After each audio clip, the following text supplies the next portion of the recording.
ಗಣೇಶ ಮೆರವಣಿಗೆ ವೇಳೆ ಟ್ರಕ್ ಹರಿದು 10 ಜನರ ಸಾವು ಪ್ರಕರಣ ಇವತ್ತು ಜಡ್ಜ್ ಮುಂದೆ ಚಾಲಕ ಭುವನೇಶ್ನನ್ನ ಹಾಜರು ಮಾಡಬಹುದಾದ ಸಾಧ್ಯತೆ ಇದೆ. 10 ಜನರ ಸಾವಿಗೆ ಕಾರಣನಾಗಿರುವಂತಹ ಟ್ರಕ್ ಚಾಲಕ ಭುವನೇಶ್ ಅತಿ ವೇಗ ಹಾಗೂ ಅಜಾಗರೂಕತೆಯಿಂದ ಟ್ರಕ್ ಚಾಲನೆ ಹಿನ್ನೆಲೆಯಲ್ಲಿ ಕೇಸ್ ದಾಖಲಾಗಿದೆ.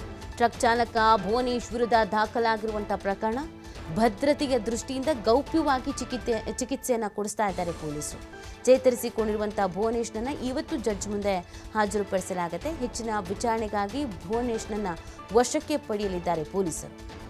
ಕಟ್ಟೆ ಬೆಳಗುಳಿ ಗ್ರಾಮದ ಟ್ರಕ್ ಚಾಲಕ ಭುವನೇಶ್ ಹಾಸನ ಜಿಲ್ಲೆ ಹೊಳೆನರಸೀಪುರ ತಾಲೂಕಿನ ಕಟ್ಟೆ ಬೆಳಗುಳಿ ಇಲ್ಲಿ ಗಂಭೀರವಾಗಿ ಗಾಯಗೊಂಡಿರುವಂತಹ 18 ಜನರಿಗೆ ಚಿಕಿತ್ಸೆ ನೀಡಲಾಗ್ತಾ ಇದೆ.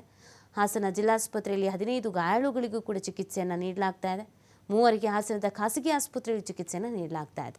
ಈ ಒಂದು ದೊಡ್ಡ ದುರಂತ ಸಂಭವಿಸೋದಕ್ಕೆ ಕಾರಣ ಭುವನೇಶ್. ಫೋಟೋದಲ್ಲಿ ಕಾಣಿಸ್ತಾ ಇದ್ದಾನಲ್ಲ, ಈತನೇ ಟ್ರಕ್ ಚಾಲಕ. ಈತ ಎಲ್ಲಿದ್ದಾನೆ ಅನ್ನೋದ್ರ ಬಗ್ಗೆ ಪೊಲೀಸರು ಮಾಹಿತಿಯನ್ನು ಬಿಟ್ಕೊಟ್ಟಿಲ್ಲ. ಈತನಿಗೂ ಕೂಡ ಗಾಯಗಳಾಗಿದೆ ಅನ್ನೋದ್ರ ಬಗ್ಗೆ ಮಾಹಿತಿ ಇತ್ತು. ಬಟ್ ಆತನನ್ನು ಗೌಪ್ಯವಾಗಿ ಇರಿಸಲಾಗಿದೆ. ಆತನ ಬಗ್ಗೆ ಡೀಟೇಲ್ಸ್ ಗೊತ್ತಾಗಬಾರ್ದು ಅಂತ 10 ಜನರನ್ನು ಕಳ್ಕೊಂಡಿರೋದು ಸಹಜವಾಗಿ ಸ್ಥಳೀಯರಿಗೆ, ಗ್ರಾಮಸ್ಥರಿಗೆ, ಕಳ್ಕೊಂಡವರಿಗೆ ರೋಷಾವೇಶ ಅನ್ನೋದು ಇದ್ದೇ ಇರುತ್ತೆ. ಈತ ಏನಾದರೂ ಸಿಕ್ಕಾಕೊಂಡ್ಬಿಟ್ರೆ ಸಮಸ್ಯೆ ಆಗಬಹುದು. ಆ ಕಾರಣಕ್ಕೆ ನೇರವಾಗಿ ಜಡ್ಜ್ ಮುಂದೆ ಹಾಜರುಪಡಿಸಿ ಅದಾದ ನಂತರ ಈತನನ್ನು ಮತ್ತೆ ವಶಕ್ಕೆ ಪಡ್ಕೊಂಡು ವಿಚಾರಣೆಯನ್ನು ಮಾಡ್ತಾರೆ. FIR ಅನ್ನು ದಾಖಲಿಸಿ ಆಗಿದೆ. ಈಗಾಗಲೇ ಟ್ರೀಟ್ಮೆಂಟನ್ನು ಕೊಡಿಸುವಂಥ ಕೆಲಸ ಕೂಡ ಆಗಿದೆ. ಪ್ರಮುಖವಾಗಿ ಈ ಪ್ರಕರಣದಲ್ಲಿ ಒಂದಷ್ಟು ರೀತಿಯಾದಂಥ ಊಹಾಪೋಹಗಳು, ಅನುಮಾನಗಳು ಇತ್ತು.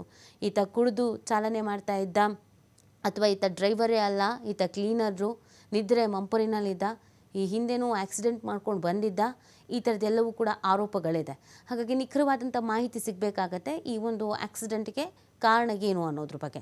ಆ ಹಿನ್ನೆಲೆಯಲ್ಲೇ ಪೊಲೀಸರು ತನಿಖೆಯನ್ನು ನಡೆಸ್ತಾ ಇರುವಂಥದ್ದು. ಇವತ್ತು ಜಡ್ಜ್ ಮುಂದೆ ಹಾಜರುಪಡಿಸ್ತಾರೆ, ವಶಕ್ಕೆ ಪಡ್ಕೊಳ್ತಾರೆ. ಆನಂತರ ಮತ್ತೆ ವಿಚಾರಣೆಯನ್ನು ನಡೆಸಲಾಗುತ್ತೆ. ಸದ್ಯ